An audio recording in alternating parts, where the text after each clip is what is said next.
91.2 FM सुन रहे हमारे सभी साथियों को मेरा प्यार भरा नमस्कार। दोस्तों, मैं हूं Monika Dwivedi, department of home science, Uttarakhand open university. दोस्तों, जैसे कि आज आप देख ही रहे हैं, हमारा जो देश है, विश्व है, कह सकते हैं, पूरा हमारा समाज अलग अलग तरह की बीमारियों से जूझ रहा है। अभी हाल ही में हमने कोरोना जैसी महामारी से हमने बहुत मुश्किलों का सामना किया, जिसमें हमने ये तो एक महामारी थी, बट कुछ बीमारियां ऐसी हैं जो हमें अंदर ही अंदर हमारे समाज को खोखला करती जा रही हैं। इन्हें हमने महामारी का नाम तो नहीं दिया है, लेकिन ये किसी महामारी से कम भी नहीं है। ये आपको धीरे धीरे आपके शरीर को खत्म कर रही हैं। दोस्तों, आज हम एक ऐसी ही बीमारी के बारे में बात कर रहे हैं जिसका नाम है मधुमेह। आज विश्व मधुमेह दिवस है। विश्व मधुमेह दिवस मनाया जा रहा है। आप सोचिए कितनी गंभीरता है इस बात में कि हमको एक बीमारी को एक दिवस के रूप में मनाने की जरूरत पड़ी है। तो क्यों ऐसी जरूरत पड़ी कि हमें इस दिवस को मनाना पड़ा? क्यों हम लोगों के बीच में जागरूकता लाने के लिए, उन्हें इस बारे में अवेयर करने के लिए कि आपको कुछ चेंजेस अपने में लाने पड़ेंगे, कुछ आपको अपने खान पान में कुछ परिवर्तन लाने बहुत आवश्यक होंगे अगर आपको इस बीमारी से बचना है।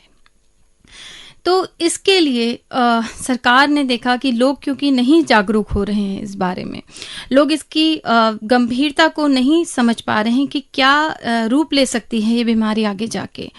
तो इसके लिए सरकार ने एक महत्वपूर्ण कदम उठाया, जिसके चलते WHO ने एक दिवस डिसाइड किया 14 नवंबर। 14 नवंबर को विश्व डायबिटीज डे ये घोषित किया गया। अब बात ये आती है कि 14 नवंबर को ही क्यों घोषित किया गया। जैसे कि आपने अभी डॉक्टर प्रीति बोरा को सुना कि क्या प्रोसेस होता है, क्यों डायबिटीज हो जाता है, डायबिटीज है क्या, शुगर लेवल क्यों बढ़ जाता है, और इन सब चीजों के बीच में एक आपने नाम सुना होगा, इंसुलिन हार्मोन। ठीक है, जो कि इन सब चीजों के पीछे करता धरता है, जिस पे सब चीज डिपेंड है। ठीक है, कि अगर ये सीक्रेट सही से हो रहा है तो यू आर सेफ, आप डायबिटीज फ्री हैं, शुगर आपका लेवल कंट्रोल है। और अगर आपकी बॉडी में इसका सिक्रेशन सही नहीं हो रहा है, कम है, तो आपको डायबिटीज होने की संभावनाएं बढ़ती ही जाती हैं। तो वो साइंटिस्ट जिन्होंने इंसुलिन हार्मोन की खोज की, जिनका नाम था सर फ्रेडरिक बेंटिंग, उनका आज बर्थडे होता है, जन्मदिन होता है। तो गवर्नमेंट ने डिसाइड किया कि जो व्यक्ति इतने महत्वपूर्ण हार्मोन की खोज के पीछे है, उसी के जन्मतिथि पे इस डे को मनाया जाए। तो ये तो थी इसकी हिस्ट्री कि कैसे इसको स्टार्ट किया गया और कैसे इसकी डेट 14 नवंबर रखी गई। अब बात यह है कि क्यों जरूरत है हमें, जैसे कि मैंने अभी बताया आपको कि कितनी सीवियरिटी है इसकी, कितनी गंभीरता है इस बीमारी में। तो देखा गया कि पिछले कुछ सालों में जो डायबिटिक पेशेंट्स थे, इनके नंबर में बहुत ज्यादा वृद्धि हो रही थी, जिसको नजरअंदाज किया जा रहा था हमारे द्वारा, हम सब के द्वारा। लेकिन गवर्नमेंट जागरूक हुई, गवर्नमेंट ने देखा कि इस बीच डायबिटीज के पेशेंट्स कुछ ज्यादा ही आ रहे हैं। अभी अगर हम कुछ समय पहले 2019 तक की बात करें तो लगभग 463 मिलियन लोग डायबिटिक थे, और जो कि ऑब्वियस है कि आज तक बहुत बढ़ ही गए होंगे, क्योंकि कॉन्टिन्यूस इसमें इंक्रीमेंट ही हो रहा है, कुछ घट नहीं रहा है, क्योंकि ना हमने अपनी जीवन शैली बदली है, ना हमने अपना खान पान बदला है, ना इससे अतिरिक्त कोई हमने इसमें जागरूकता लाई है खुद में। तो ये मतलब स्वाभाविक है कि अगर हम खुद में कोई परिवर्तन नहीं ला रहे हैं तो खुद से तो ये बीमारी खत्म होने से रही। और फिर वैसे भी डायबिटीज एक ऐसी बीमारी है जो अगर आपके शरीर में एक बार हो गई तो ये बहुत कम चांस है कि ये पूरी तरह से खत्म हो जाती है। इसे आप केवल डाइट से, अपनी एक्सरसाइज से, अपने डेली रूटीन से, अपनी दिनचर्या से कंट्रोल कर सकते हैं। लेकिन अगर जैसे ही आपने इन सब में लापरवाही बरती तो दोबारा आप उसी क्रम में आगे बढ़ते जाएंगे। तो आपको ये समझ में आ गया होगा कि डायबिटीज को आपको कैसे कंट्रोल करना है। ठीक है, ये ऐसे खत्म होने वाली बीमारी बिल्कुल नहीं है। तो आपको बहुत ही अलर्ट रहने की जरूरत है, क्योंकि भारत जो है नंबर 2 पे चल रहा है इस समय मधुमेह के मरीजों की संख्या के मामले में। नंबर 1 पे चाइना, नंबर 2 पे भारत, और जैसी भारत की पॉपुलेशन है और जैसा हम लोग का लापरवाही वाला नेचर है, हो सकता है हम नंबर 1 पे भी बहुत जल्दी आ जाएं। तो अच्छी चीजों में नंबर 1 पे आना अच्छी बात है, लेकिन ये कोई एक अच्छी बात नहीं है। ये बहुत खराब बीमारी, बहुत गंभीर बीमारी है जो फाइनली आपकी बॉडी के हर एक ऑर्गन को खराब कर देती है। आपका किडनी, आपका liver, finally multi organ failure type आपकी स्थिति हो जाती है। तो ऐसी स्थिति ना हो, ये तो बहुत ही गंभीर परिणाम है।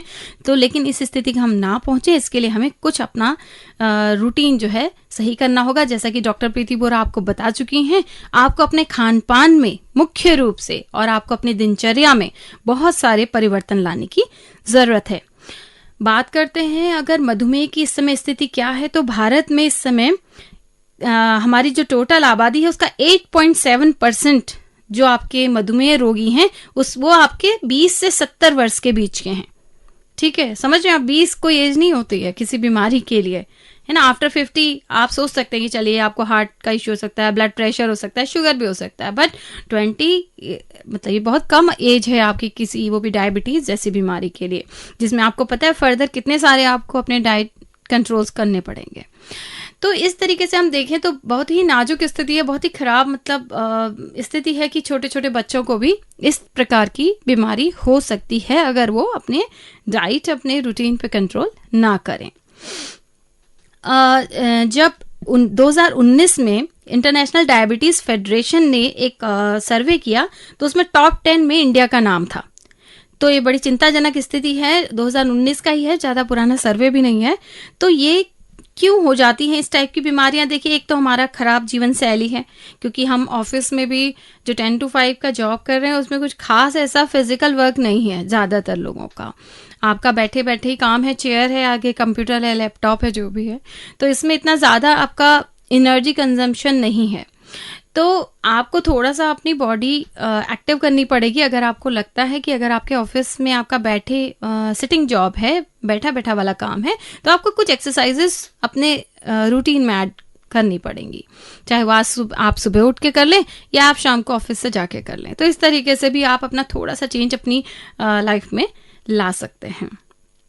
विश्व स्तर पर अगर हम बात करें तो 6% जो आबादी है, तो इसमें 420 मिलियन से अधिक लोग टाइप 1 और टाइप 2 डायबिटिक पेशेंट्स हैं, जो एक बहुत ही सोचनीय विषय है।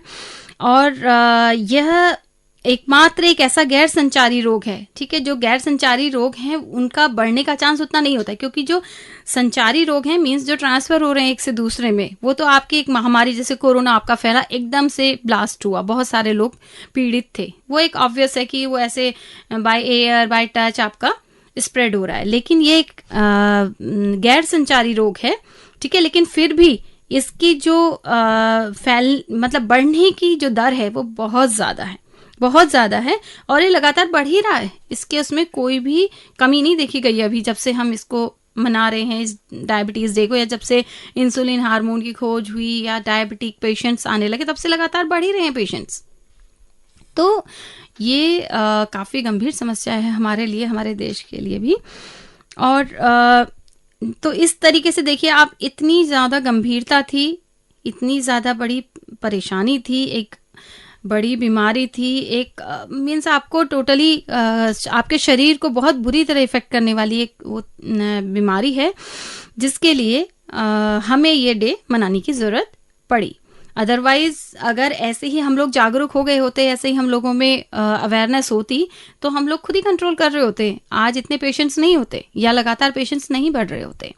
इतना करने के बाद भी अभी भी लोगों में बिल्कुल जागरूकता नहीं है, लोगों में बिल्कुल अपने खान पान को लेके अपने या फिर अगर आपका प्रीवियस हिस्ट्री ऐसी रही है, आपका फैमिली में हिस्ट्री ऐसी रही है कि आपके पेरेंट्स को किसी को डायबिटीज रहा है, तो यू मस्ट बी केयरफुल, क्योंकि ऐसे केसेस में डायबिटीज होने की संभावना बढ़ती है, ठीक है। तो आपको थोड़ा सा केयरफुल रहना पड़ेगा। जहां तक बात करते हैं इस साल की थीम की, तो इस साल की थीम है एक्सेस टू डायबिटीज एजुकेशन, ठीक है। तो एक्सेस टू डायबिटीज एजुकेशन मतलब है कि जो डायबिटीज, मधुमेह से रिलेटेड जो भी ज्ञान है या जो भी अध्ययन हुआ है उसके बारे में सबकी एक्सेस हो, सब जागरूक हो, एक एक व्यक्ति तक वो पहुंचे, ऐसा प्रयास सरकार का है। और ये बीमारी रहने वाली जरूर है शरीर में, लेकिन कंट्रोल करनी भी उतनी ही आसान है। आप इसे बहुत थोड़े से अपनी डाइट में चेंजेस करके अपने रोज की दिनचर्या में कुछ एक्सरसाइज, कुछ फिजिकल वर्क ऐड करके आप अपने को बिल्कुल इससे सेफ रख सकते हैं। तो इतना मुश्किल भी है नहीं है कंट्रोल करना, इसलिए ऐसे डरने की भी जरूरत नहीं है। लेकिन क्योंकि आपकी बॉडी इस चीज को मान रही है कि आपकी बॉडी में इंसुलिन का जो सिक्रेशन था वो प्रॉपर नहीं हो रहा है। आपको पता है हमारी बॉडी में जो पेनक्रियाज है, पेनक्रियाज से इंसुलिन हार्मोन जो है वो सिक्रेट होता है। पेनक्रियाज ग्रंथि है, पढ़ा होगा आपने कभी, तो उस ग्रंथि से इंसुलिन हार्मोन सिक्रेट होता है। और जब ये ग्रंथि हार्मोन प्रॉपर मात्रा में सिक्रेट करना बंद कर देती है तो जो ग्लूकोज का डाइजेशन है वो होना कम हो जाता है। तो वो क्या होता है, फाइनली वो आपका ब्लड में ऐसे ही उसका लेवल बढ़ता जाता है, क्योंकि वो टूट नहीं रहा है, टूट के उससे जो एनर्जी मिलनी चाहिए बॉडी को वो नहीं मिल रही है। तो एज इट इज शुगर जो है आपका बॉडी में ब्लड में घुलता जाता है, तो इससे ब्लड ग्लूकोज लेवल जो है ऑब्वियस है बढ़ जाता है। तो ये सब प्रोसेस है, क्या होता है शुगर कैसे बढ़ता है। तो इस तरीके से थोड़ा सा ध्यान देने वाली बात है और ज्यादा कुछ नहीं है। जैसे अगर आप बात करें कि कैसा सामान्य शुगर लेवल होना चाहिए और कैसा आपका हो जाता है जब आप एक डायबिटिक पेशेंट होते हैं, तो अगर आप फास्टिंग में मतलब कुछ बिना खाए पिए एक टेस्ट करते हैं मॉर्निंग में अपना ब्लड टेस्ट, तो आपका अगर 100 से कम आती है शुगर तो दैट मीन्स कि यू आर सेफ, ठीक है, यू आर नॉट डायबिटिक। और अगर मोर देन 100 आती है तो यू आर डायबिटिक, ठीक है। इसमें भी अलग अलग होते हैं, एक आपका बॉर्डर लाइन होते हैं, फिर आपका हाई लेवल हो नहीं, फिर आपका low level, medium level, high level, तो इस तरीके से अलग अलग लेवल बनाए गए हैं। लेकिन नॉर्मली ये है कि अगर आपका फास्टिंग में 100 मतलब 100 से ऊपर चला जा रहा है blood glucose level, that means you are diabetic. और इसी तरह खाना खाने के 2 घंटे बाद टेस्ट किया जाता है। 2 घंटा आप मेटाबॉलिज्म को देते हैं अपनी बॉडी को, क्योंकि कोई भी खाना डाइजेस्ट होने में और उसका ब्लड पे जो आना चाहिए इफेक्ट वो आने में 2 घंटा लगता है, नॉर्मल बॉडी प्रोसेस है। तो 2 घंटे बाद जब आप खाने के करते हैं तो अगर 140 से 140 से कम आता है तो आप बिल्कुल सेफ हैं। लेकिन अगर 140 से ऊपर 150 तक भी आप सेफ हैं, 60, 70, 80, 90 लोगों का चला जाता है, 400 तक चला जाता है, तो ये आपके सभी डायबिटिक पेशेंट होने के सिम्टम्स हैं। खाने के बाद अगर 180, 190 से ऊपर आपका ब्लड शुगर लेवल जा रहा है तो आपको थोड़ा सा चिंता करने की जरूरत है और अपनी डाइट में कुछ चेंजेस करने की जरूरत है, अपने में खुद में कोई चेंजेस करने की जरूरत है। कुछ सिम्टम्स के बारे में बात कर लेते हैं कि शुरुआती क्या क्या सिम्टम्स होते हैं। जैसे यूरिनेशन आपका बढ़ जाता है, ठीक है, क्योंकि क्या होता है कि ब्लड में बहुत सारा ग्लूकोज होता है, किडनी जिसे फिल्टर प्रॉपर नहीं कर पाती, बहुत काम करना पड़ता है किडनी को। इसीलिए कहते हैं कि जब आपको डायबिटीज हो जाता है, मतलब जब आप डायबिटिक होते हैं, शुगर लेवल बढ़ा होता है, तो आपकी किडनीज पे इफेक्ट पड़ता है। वो इसीलिए पड़ता है क्योंकि किडनीज को बहुत सारा काम करना पड़ता है, और जब वो काम नहीं कर पाती है तो बाहर वो क्या करेंगी, वो यूरिन के थ्रू उसको शुगर को बाहर निकालती हैं, क्योंकि किडनी का तो काम ही यही है, ठीक है। तो इस तरीके से आपके फटाफट आपको यूरिन वो होता है, पास करने जाना पड़ता है। इसके अलावा प्यास लगती है, क्योंकि आपकी बॉडी से लिक्विड निकल भी ज्यादा रहा है तो ऑब्वियस है आपको प्यास भी ज्यादा लगेगी, ठीक है, दूसरा सिम्टम है। भूख बढ़ जाती है। भूख बढ़ने के लिए भूख बढ़ने का रीजन ये है कि क्योंकि जो आपने भोजन किया, ठीक है, क्योंकि आपकी बॉडी में इंसुलिन की कमी है तो वो अच्छे से आपका वो नहीं हुआ, टूटा नहीं, ठीक है, क्योंकि ग्लूकोज ही हमारी बॉडी को एनर्जी देता है, और अगर प्रॉपर एनर्जी नहीं मिल रही है उसी से हमारी बॉडी को ताकत आती है, और अगर एनर्जी नहीं मिल रही है तो इसका मतलब बॉडी फिर से आप खाना मांगेगी, ठीक है, भोजन मांगेगी, क्योंकि उसकी नीड तो पूरी हुई नहीं, वो खाना एब्जॉर्ब नहीं करती, वो एनर्जी उसको चाहिए एनर्जी, ठीक है, जो कि आपका फाइनली ग्लूकोज और ये जो आपके टूट के एनर्जी प्रोवाइड करते हैं, उससे हमारा सारा काम होता है, हम बोलते हैं, हंसते हैं, पढ़ते हैं, जो भी सारे काम के लिए आपको एनर्जी चाहिए बॉडी में। तो इस तरीके से ये सब मैनेज होता है। तो आपको भूख बढ़ जाएगी क्योंकि आपका फूड सही से डिकम्पोज नहीं हो रहा है, सही से नहीं टूट रहा है, और आपकी बॉडी को एनर्जी मिल ही नहीं पा रही है। इसके अलावा वेट लॉस होता है।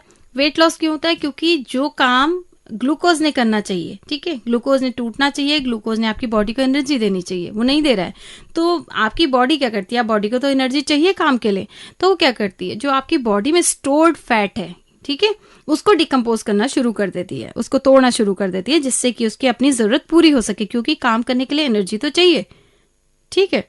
तो अब इससे क्या होगा, ऑब्वियस है कि आपका बॉडी वेट कम होगा, क्योंकि जो आपके बॉडी में फैट है वो टूट रहा है।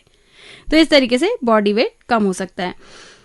इसके बाद में, इसके अलावा जैसे सिर दर्द होता है, दिखाई देना थोड़ा सा धुंधलापन होने लग जाता है, क्योंकि फाइनली तो इसमें ब्लाइंडनेस तक हो जाती है। जो बहुत ही सीवियर सिम्टम्स हैं उनमें तो आपको दिखना बंद हो जाता है, तो दिखना कम हो सकता है शुरुआती सिम्टम्स में। सर दर्द रह सकता है, और कभी कभी आपको हार्ट बीट अपनी तेज फील हो सकती है।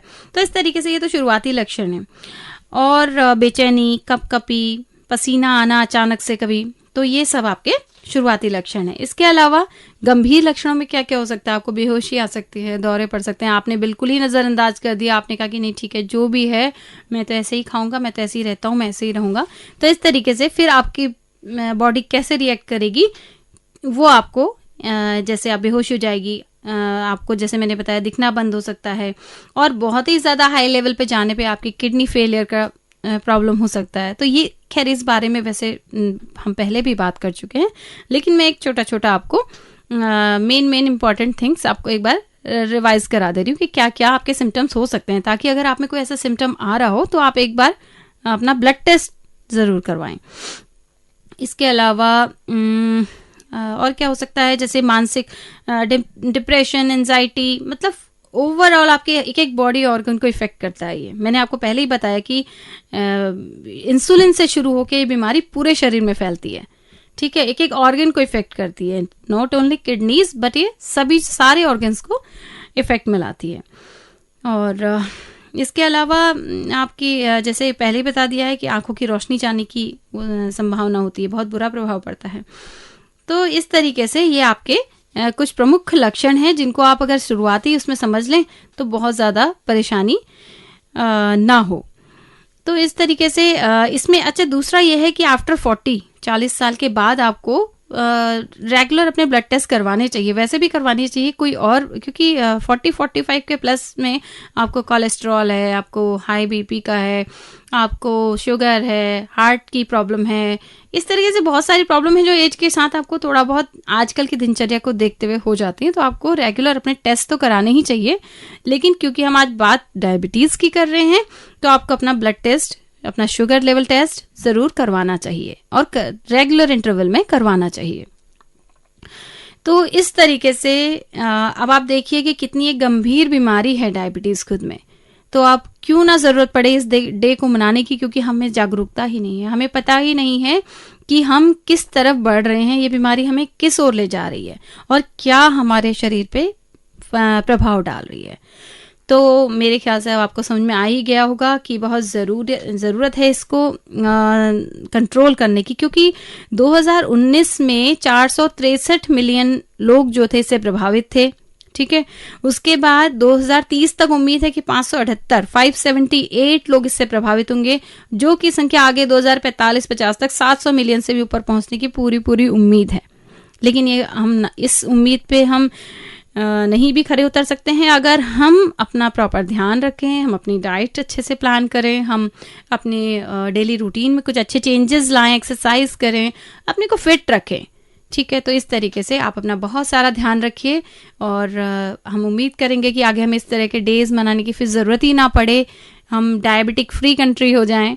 तो इस तरीके से इसी उम्मीद के साथ विदा लेती हूँ आपसे। नमस्कार।